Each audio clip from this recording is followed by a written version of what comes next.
Hey y'all, welcome back to my channel. I hope you're all having a fabulous weekend.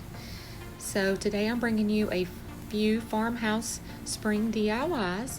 So let's go ahead and get started. So for this first DIY, I'm just taking this pretty white coffee mug that I got at Dollar General. And I'm also going to be adding some floral stems that I got from Dollar General as well. And I can't wait for you to see what this is going to come out looking like. It is so pretty. All of a sudden it became reality. Don't care about no gold, no one else to hit my phone up. None of that pretentious life. No, don't need no pills to get high. There's no doubt in my mind. Your love, it is all that I need.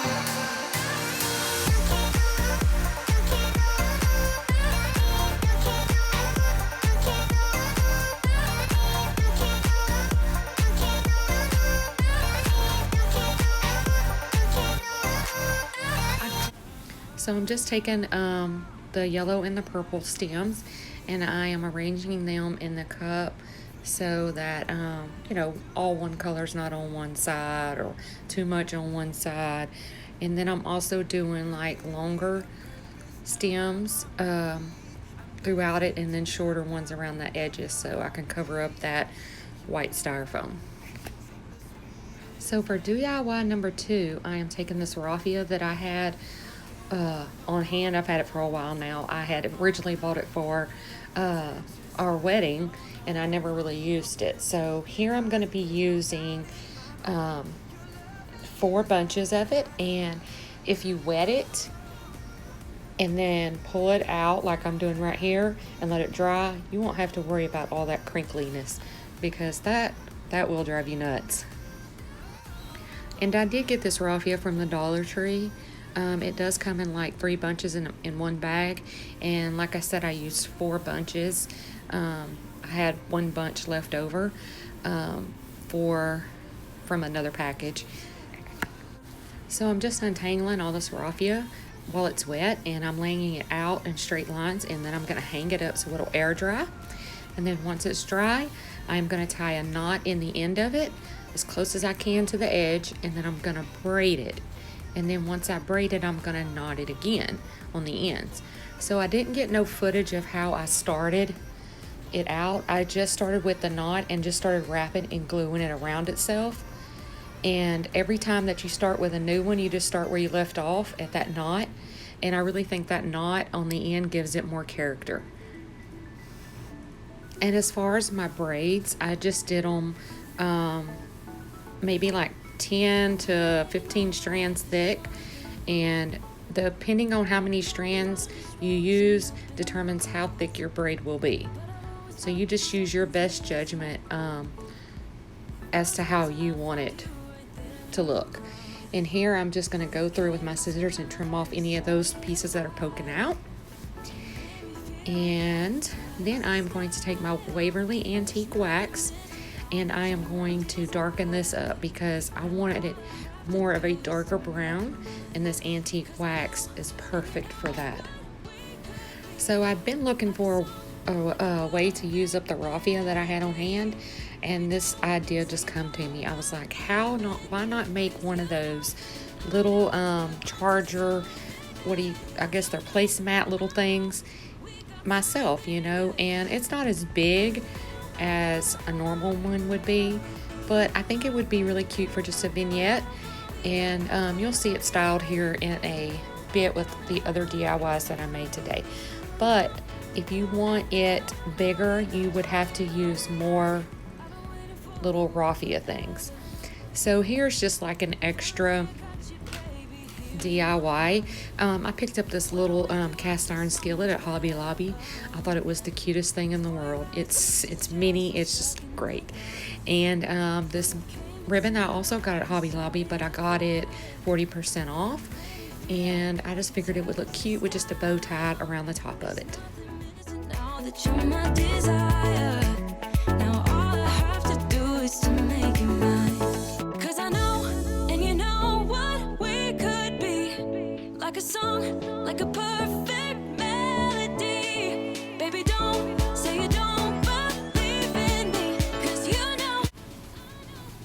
So for our final DIY, I'm using these 1x2 furring strips that I got from Home Depot before, that I had extra from my blanket ladder that I made. So I just glued those together with some Aleene's tacky glue. I had stained it previously and never really figured out what I was going to do with it, but then I thought about this DIY that you're fixing to see. And so yeah, you can go to Lowe's or Home Depot and pick up these. You can actually have them cut down to the size that you want in the store. And yeah, or you can get a miter box and handsaw. I use that a lot around here. Hopefully eventually I'll get me a miter saw. But yeah, those little handsaws come in really handy. 'Cause you know, and I know, we're onto something good. You know, and I know, we got something good, something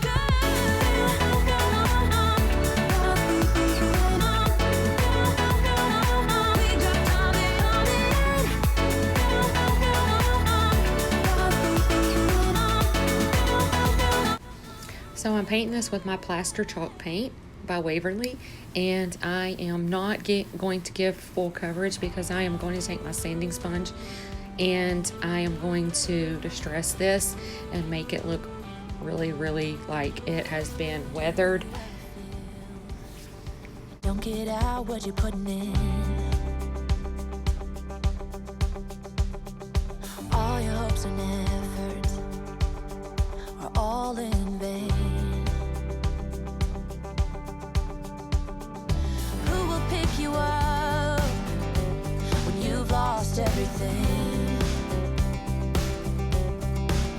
Does it all become for granted with a wedding ring? Oh, there must be more. There. So now I'm just going to take this little cow picture thing that I got from Dollar General, and I am going to just pop that cow off. I did try to cover up the moo part with this black paint marker, but it just was not working for me. So then I decided just to go in and paint my cow just brown all over. Okay, so I'm sorry about this long stretch while I'm trying to find my brown paint. I thought I cut this out, but apparently I didn't, so please forgive me for that. But I am just going to come back and paint my cow brown and try to cover up that moo part. I do have to come back and stand it a little bit because it just, I don't know, for some reason it just didn't want to cover up that moo part. But you can still slightly see it a little bit on the final project, but I may go back in and try to add some more paint to it and just see if I can't get it to cover more.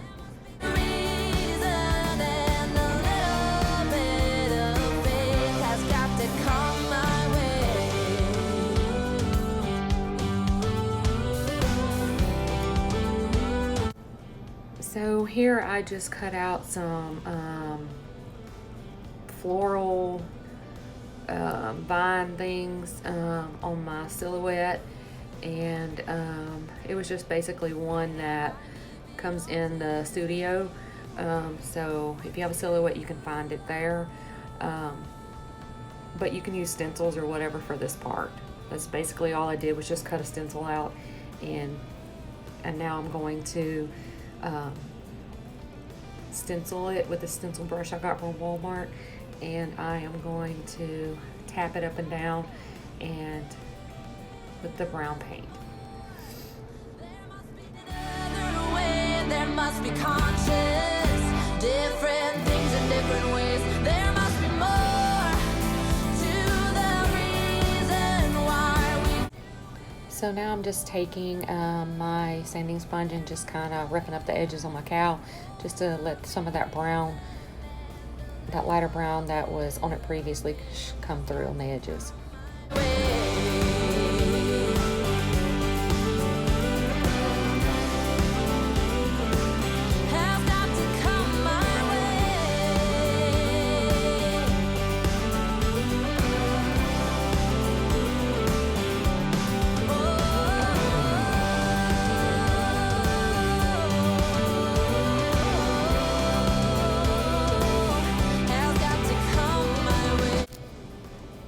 Okay, so now I'm just gonna hot glue my cow on where I want him to be.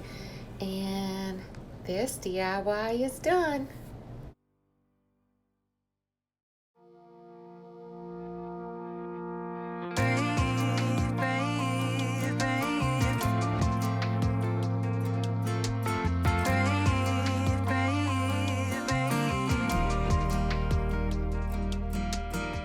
Not long ago, you got hurt, someone did you wrong. I can see it in your eyes, it's like you're fired. And here we are. I really hope y'all enjoyed this. I loved making these. I think they turned out super, super cute. My daughter said she's taking the cow because she thinks it's so adorable. But anyways, thank you for watching. If you haven't already, please hit the subscribe button, like, and leave me a comment which one was your favorite. See you next time. Bye.